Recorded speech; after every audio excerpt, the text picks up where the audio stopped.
like your real-time setup. Right. The real-time setup. It's kind of improvised in terms of the lights and so on. Yeah. That works.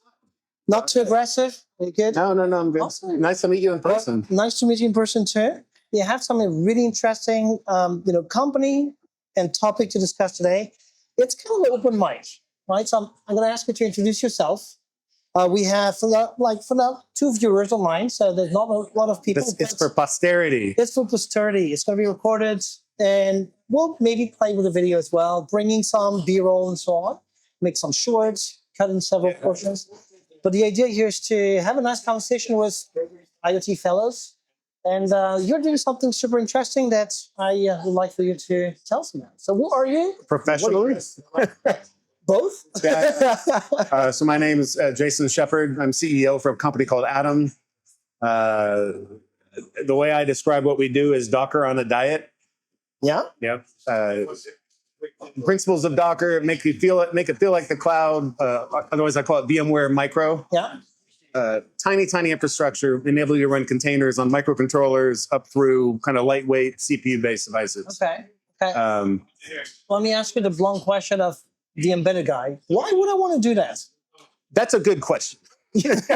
I mean, so if you're a traditional embedded developer, you would look at maybe what we're doing is like, I know how to do that. My whole life is about optimizing code for constrained devices and memory management and whatnot. And if you're like M0 class to M3 class, ARM processor, not for us. Mm-hmm. But there's a lot more people that don't know about embedded C and memory management. Yeah. And, I joke like make developers lazy again. just too soon. I know. I'm like, 30 days. Don't want to get into that. 30 days, and we can reuse that one. Yes. But there's a lot more people that know other languages, that know cloud, know IoT, know AI. And so if you're that person, we enable you to program apps or develop apps and deploy them for an entirely new class of device. Yeah. The billions of constrained microcontrollers up to lightweight CPUs, stuff that Linux can't run on, Docker. And to be honest, there's less and less embedded developers out there. Yeah. I mean, a lot of folks are retiring. They're like, whatever. Yeah. So that's not like, you'll see some adoption there, from the developer on the embedded side. But if it's a cloud person, or IoT AI, I'm developing AI and I'm putting it on really small devices. Yeah. Hey, great. I don't have to worry about all that lower level stuff. Yeah. That someone will still have to do.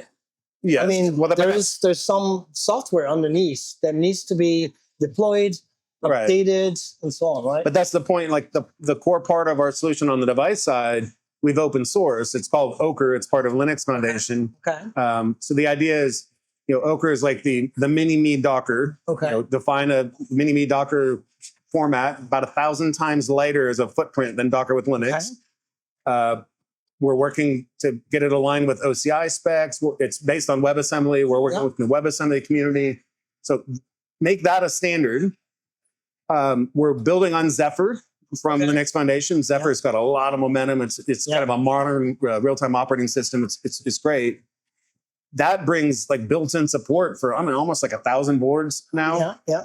So you take and Rollings in a great community, really active. So you take Zephyr, you wrap WebAssembly around it, and it creates this runtime that there's a community behind. You got to do work on top, of course, but there's a lot of momentum behind just make that work on the device. Yeah. And at that point, we turn everything into an API, and you just write program to the API. When you do an app on your phone, you don't do lower level device calls for the GPS. Yeah. You call the API.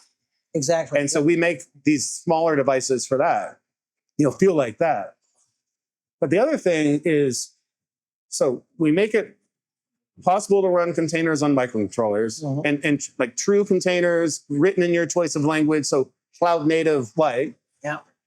But when you go further upstream and you get into Linux capable devices, including I can run Docker, great solution. Of course, you get into Kubernetes and all that. Yeah. But if you have a box it's got 512 megs of memory, or maybe a gig, and I could I could use Linux with Docker. Usually you'd be embedded Linux, but a lot of people are trying to containerize things.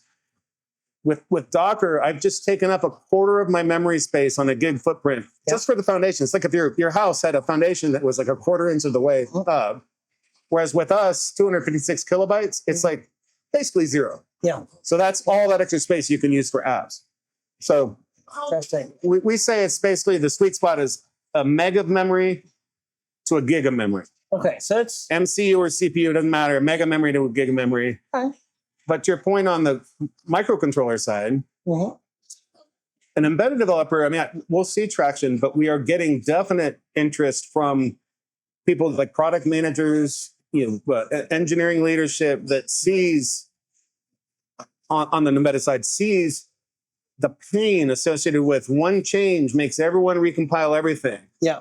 And if I'm a shared services group in a global company, I make one change to my networking stack, everybody throughout the company, including the customer, gets hit. Yeah. Versus it's transactional. If I change my stack, this application on the same box doesn't have to change. We take that for granted in the cloud today. So we're seeing interest on the microcontroller side from that. Someone looking at the big picture and all the pain associated with brute force embedded. Yeah. So. And I would extend that actually. I'm seeing a trend where the technologies from the cloud are coming to the edge. That OT integration into IT is not working. Like these two teams are still fighting. IT is like, there's no way in the hell I'm going to get your IoT devices on my network. And OT guys are just like, you don't know work, but generally speaking, yeah. But interestingly, I'm seeing technologies like you were mentioning, Kubernetes. Microsoft has Azure IT Operations. AWS, they have a green grass, and that ability of deploying and managing containers at the edge, heavy edge, but the ability to manage these workloads, these entities, as if they were cloud resources, containerized. I can see that extending. You were talking about compliance with OCI and compatibility with OCI. If an Azure Arc or Amazon equivalent is now able to manage these workloads, these entities, the same way IT folks are today managing mobile apps or other things like that. Yeah, no, it's to say, right? It's happening. I mean, I've said for a lot. I have a lot of little sayings over the years. I've said for a long time, this stuff needs to be OT trusted and IT approved. What? And on the trust side, it's about safe. Like things go boom in the operations world if stuff happens. Like immediate impact to production or maybe even safety or life. IT world, long tail, like massive scale data leak on credit cards. Totally. So, and yes, they don't always get along, but we're starting to see this physical separation of concerns, like your controller versus industrial controller versus my gateway that pulls data out, physically different boxes. Over time, as trust is built, you'll start to see them being a virtual separation where you have like control apps running on the same box. And that's going to happen over time, and it's getting there. And it is about working on these technologies that meet all the needs, and that's where you have to cover the full spectrum. Because Kubernetes, great stuff, and we're seeing all kinds of cool stuff in Kubernetes and industrial and different markets. Of course, Docker, great technology, but much of what's out there in the IoT sense. Like 2/3 of the footprint of devices out there, like IoT devices, can't run Docker. They're microcontrollers. Well, what if we made it feel the same? I think to your point. Yeah. It's a matter of one thing that I always say is that in embedded, there's no app model. There's no way of defining. Yes and no. At the C level, you have libraries and you have dynamic libraries that you can consider software modules that you're going to just. No, it's all hard linked. But it's all hard linked. You compile it. Now, with what you're bringing up, you have an app model that is very similar to what is used in the cloud and in other areas. And that allows us to have a more dynamic embedded device and domain, right? So that's something to say about the fact you are bringing an app model. I know Wind River is also trying to do some containerization on microcontroller. You're not the only one, but you're doing that with WebAssembly, which allows to have different language used to build the application, the workload. So it's pretty smart, pretty different. and we contributed. I mean, there is a bunch of interesting work going on and some really good companies behind it. But the fundamental difference we believe in is the engine has to be vendor neutral open source. Not open source. There's people that say, oh, look, my stuff's open source. But you host it. Yeah. Big difference then. I put it into Linux Foundation where there's a vendor neutral governance, open meetings, it's all transparent. And so that way, anyone could take, so Project Ochre, which we just seeded, and now it's going live. We just did another code drop this past week, and we're doing our first TSC meeting, the Technical Steering Committee meeting, which has folks from Sony, Mediacura, and Emerson on it, and like you have really good names. We're kind of building this consensus around that base. You know, we commercialize it and we sell our hub, but I'm not so sure as an OEM that I'm going to be like, hey, let me base my entire infrastructure on this proprietary stack from a small company that if they disappear, I'm starting over. Yeah. And so big believers, like, go drive a standard with that open component.